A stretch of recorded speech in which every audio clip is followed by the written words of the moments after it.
approximately 4G and at over 400 miles an hour as the team collapse through the 7-arrow shape. As red 1 is pulling up, that would indicate to start off with we are going for a full show. As the team slow down to approximately 150 miles per hour at over 5,500 feet.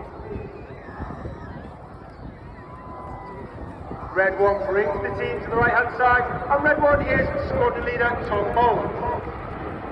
He's in his second year as the team leader, having previously been synchro leader in 2017. He's also flown Typhoon operationally, is a former qualified flying instructor of the Walk Team Walk 2 and Tucano, and was also the Tucano display pilot.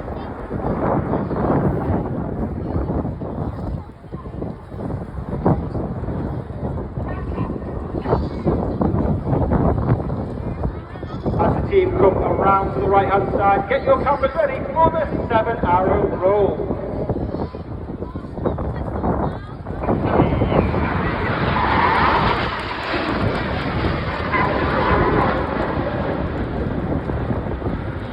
As the team rolls to the right hand side, closest in is Red 2, Flight Lieutenant Stu Roberts.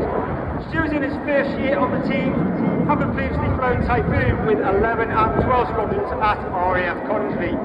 His opposite number on the left hand side is Flight Lieutenant Patrick Kershaw, known as Paddy, Red 3. He again is in his first year on the team, having previously flown Tornado GR4